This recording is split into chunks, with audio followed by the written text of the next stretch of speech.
जय श्री राम दोस्तों। भगवत गीता में भगवान श्री कृष्ण ने कहा है कि संसार में जिस भी प्राणी ने जन्म लिया है उसकी मृत्यु निश्चित है, क्योंकि मृत्यु ही शाश्वत सत्य है जिसे कोई भी टाल नहीं सकता। लेकिन पौराणिक गाथाओं में 7 ऐसे लोगों का जिक्र है जो कि मृत्यु के बंधन से मुक्त है और कलयुग तक जीवित रहने वाले। इन्हें सप्त चिरंजीवी कहा जाता है। चिरंजीवी यानी चिरकाल तक जीवित रहने वाला। हिंदू शास्त्रों के अनुसार ऐसे 7 चिरंजीवी मौजूद है जो अमर है और कलयुग में भी जीवित है। इनमें से कुछ को ईश्वर द्वारा अमरता का वरदान मिला तो कुछ श्राप के कारण अमर हो गए। मान्यताओं के अनुसार इनका अस्तित्व पृथ्वी के अंत तक रहने वाला है। धार्मिक मान्यताओं के अनुसार कलयुग के अंतिम वर्षों में धर्म कम हो जाएगा और अधर्म का स्तर बढ़ जाएगा। तब भगवान विष्णु कल की अवतार के रूप में जन्म लेंगे और ये 7 चिरंजीवी उनकी सहायता के लिए अपना अपना योगदान देंगे और कली पुरुष का वध करेंगे और इसी तरह कलयुग का अंत होगा और फिर से सतयुग की शुरुआत होगी। तो चलिए दोस्तों, आज की इस वीडियो के माध्यम से जानते हैं कहानी उन लोगों की जो हमेशा जीवित रहेंगे, जो कभी मरेंगे नहीं, अर्थात उन सप्त चिरंजीवियों के बारे में। और इसके अलावा हम यह भी जानेंगे कि वह इस वक्त कहाँ मौजूद है। पहले हैं हनुमान जी। महाबली और अपूर्व साहस व प्रभु श्री राम के सबसे चहेते भक्त हनुमान जी को कौन नहीं जानता। संकट मोचन के नाम से भी जाने जाने वाले हनुमान जी चिरंजीवियों में से एक है। वे रुद्र के 11वें अवतार माने जाते हैं। उनको प्रभु श्री राम की करुणा प्राप्त है।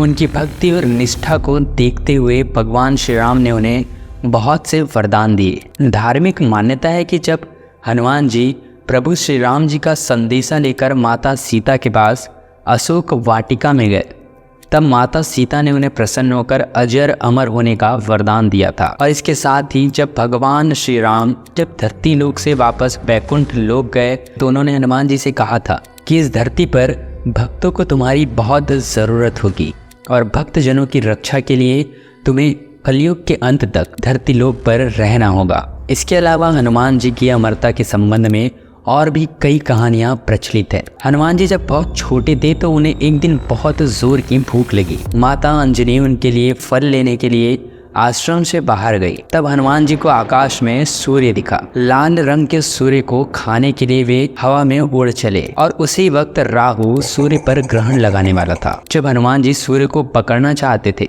तब उनका हाथ राहु पर पड़ गया और राहु डर के मारे इंद्र के पास भाग गया। तब इंद्र ने वज्र से हनुमान जी पर प्रहार किया जिससे मूर्छित होकर वह गिर पड़े। तब वायुदेव ने अपने पुत्र की यह दशा देखी और उन्होंने अपनी वायु की गति को रोक दिया। वायु की गति रुकने से सारे संसार में हाहाकार मच गया। कोई भी प्राणी सांस नहीं ले पा रहा था। तब सभी देवी और देवता ब्रह्मा जी की शरण में चले गए। इसके बाद ब्रह्मा जी समेत सभी देवी देवता वायुदेव के पास पहुंचे। वायुदेव भगवान हनुमान को अपनी गोद में लेकर सहला रहे थे।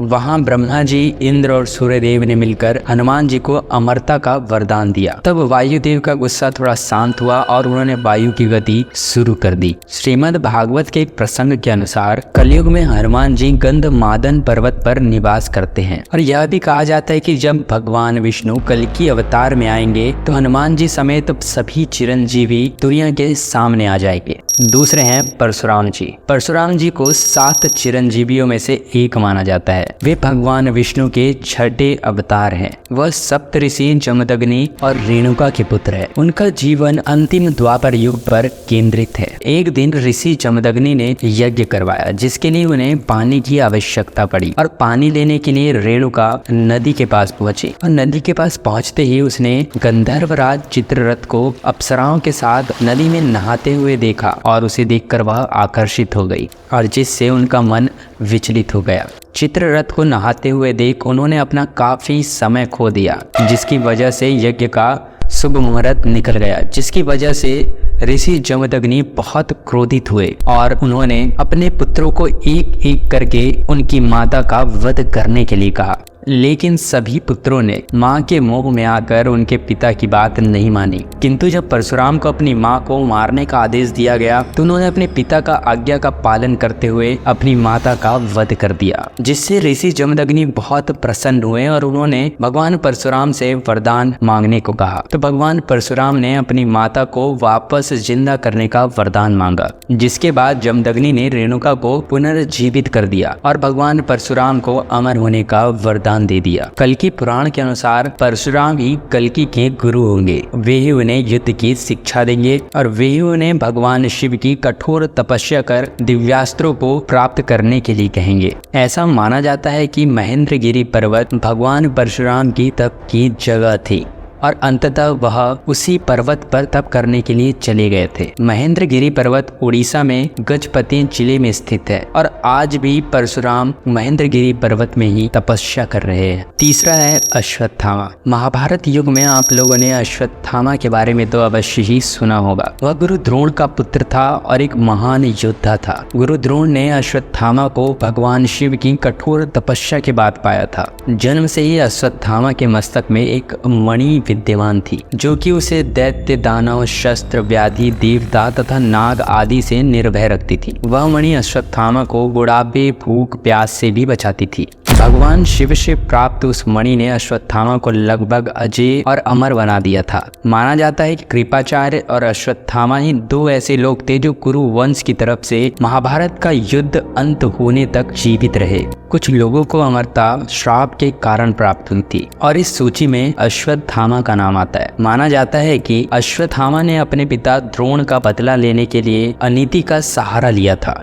उसने पांडवों के सोते हुए पुत्रों को मार डाला था, जिसके बाद भगवान श्री कृष्ण ने उसे श्राप दिया था कि वह दुनिया के अंत तक इन्हीं घावों के साथ भटकता रहेगा और इन घावों से पीप और लहू लगातार बहता रहेगा। माना जाता है कि अश्वत्थामा आज भी इस पृथ्वी पर भटक रहा है। मध्य प्रदेश के बुरहानपुर शहर से करीब 20 किलोमीटर दूर असीरगढ़ का किला है, जहां अश्वत्थामा भगवान शिव की पूजा करने के लिए रोज आता है और यहाँ के लोगों का यह भी मानना है कि जिसने भी अश्वत्थामा को देखा है या तो वह जिंदा नहीं रहा या फिर उसकी मानसिक स्थिति हमेशा के लिए खराब हो गई। चौथे हैं राजा बलि। एक बार भक्त राज प्रहलाद के महापौत्र राजा बलि शुक्राचार्य के सानिध्य में यज्ञ कर रहे थे और उस यज्ञ से उन्हें ऐसा फल प्राप्त होने वाला था जिससे स्वर्ग भी उनके अधिकार में आ जाता, जिससे इंद्र को डर लगने लगा था। तब इंद्र ने भगवान विष्णु की प्रार्थना की। तब भगवान विष्णु धरती पर वामन अवतार लेकर प्रकट हुए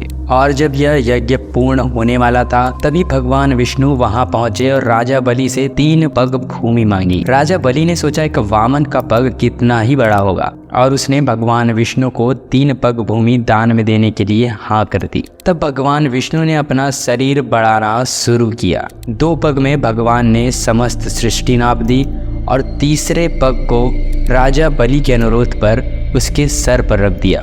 राजा बलि की निष्ठा को देखकर भगवान विष्णु ने उसे अमरता का वरदान दिया और माना जाता है कि राजा बलि आज भी पाताल लोक में निवास कर रहे हैं। और यह भी माना जाता है कि प्रतिवर्ष ओणम के दिन राजा बलि पृथ्वी लोक पर आते हैं और घूम घूम कर अपनी प्रजा को देखते हैं।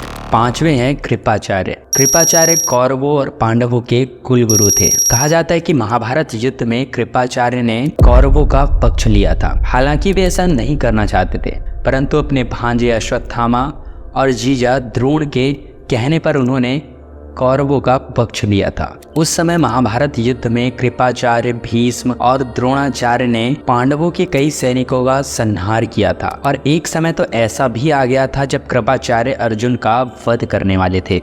उसी समय भगवान श्री कृष्ण ने लीला रची और कृपाचार्य को उनके जीवन के मूल्यों से अवगत कराया। द्रोणाचार्य की मृत्यु के बाद अपने भांजे अश्वत्थामा का साथ देना उनकी मजबूरी बन गई थी। तब अश्वत्थामा अपने पिता और मित्र की मृत्यु का बदला लेना चाहता था, जिसके कारण अश्वत्थामा ने दिव्यास्त्र निकालकर पृथ्वी पांडव विहीन हो जाए यह कहकर छोड़ दिया। जिसके बाद श्री कृष्ण ने अश्वत्थामा को यह श्राप दिया, लेकिन उस वक्त कृपाचार्य अपराधी नहीं ठहराए गए। जिसके बाद कृपाचार्य पश्चाताप की आग में जल रहे थे। थे और इस पश्चाताप को दूर करने के लिए वे भगवान श्री कृष्ण के पास गए और उनसे उपाय पूछा। तब भगवान श्री कृष्ण ने उन्हें कल्कि अवतार के अंत तक धरती पर रहने के लिए कहा और जिस वजह से कृपाचार्य आज भी इस धरती पर मौजूद है। छठवें चिरंजीवी है वेद व्यास जी। महाभारत ऋषि व्यास के सर्वश्रेष्ठ ग्रंथों में से एक है जो अमरता का वरदान मिलने की कहानी बताती है। ऋषि व्यास ऋषि पराशर और सत्यवती के पुत्र थे। यमुना नदी के किनारे एक द्वीप पर उनका जन्म हुआ था। व्यास की माँ सत्यवती पहले एक मछुआरी थी जिन्हें एक बेटा होना तय था जिसे सभी धर्मों का ज्ञान होगा।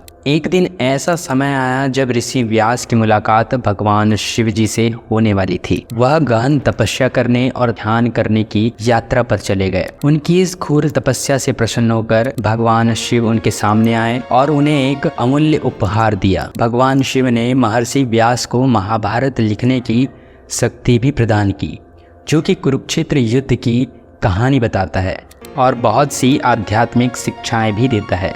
इसके अलावा भगवान शिव ने व्यास को अमरता का वरदान भी दिया जिससे वह जीवित रहकर भविष्य में आने वाली पीढ़ियों को भी ज्ञान दे सके। सातवें चिरंजीवी हैं विभीषण।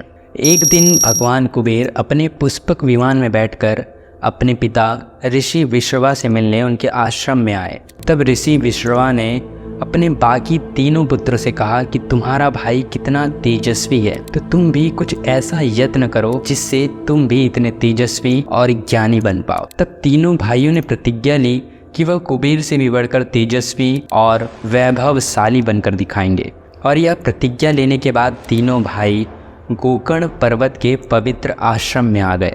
तब तीनों भाई अलग अलग पूजा विधि से 10,000 वर्षों तक तप में लग गए और उनके इस कठोर तप से भगवान ब्रह्मा जी प्रसन्न हुए और एक दिन उनके सामने उपस्थित हुए और बाकी दोनों भाइयों को वरदान देने के बाद उन्होंने विभीषण से कहा कि तुम्हारी बुद्धि हमेशा धर्म में लगी रहती है और तुमसे मैं अत्यंत प्रसन्न हूँ तो तुम अपना मनचाहा वरदान मांगो। यह सुनकर विभीषण ने कहा कि अगर भगवान आप मुझसे प्रसन्न हैं तो मुझे और कुछ नहीं चाहिए, लेकिन अगर आप मुझे वर देना चाहते हैं तो मुझे आप ऐसा वरदान दीजिए कि कितनी बड़ी से भी बड़ी विपदा आने पर भी मेरा दिमाग विचलित ना और मुझे बिना सीखे ही सभी अस्त्रों का ज्ञान हो जाए। यह सुनकर ब्रह्मा जी बहुत प्रसन्न हुए और उन्होंने उसे यह वरदान दे दिया और साथ ही उसे अमरता का वरदान भी दिया। तो दोस्तों बस यहीं तक था आज का वीडियो।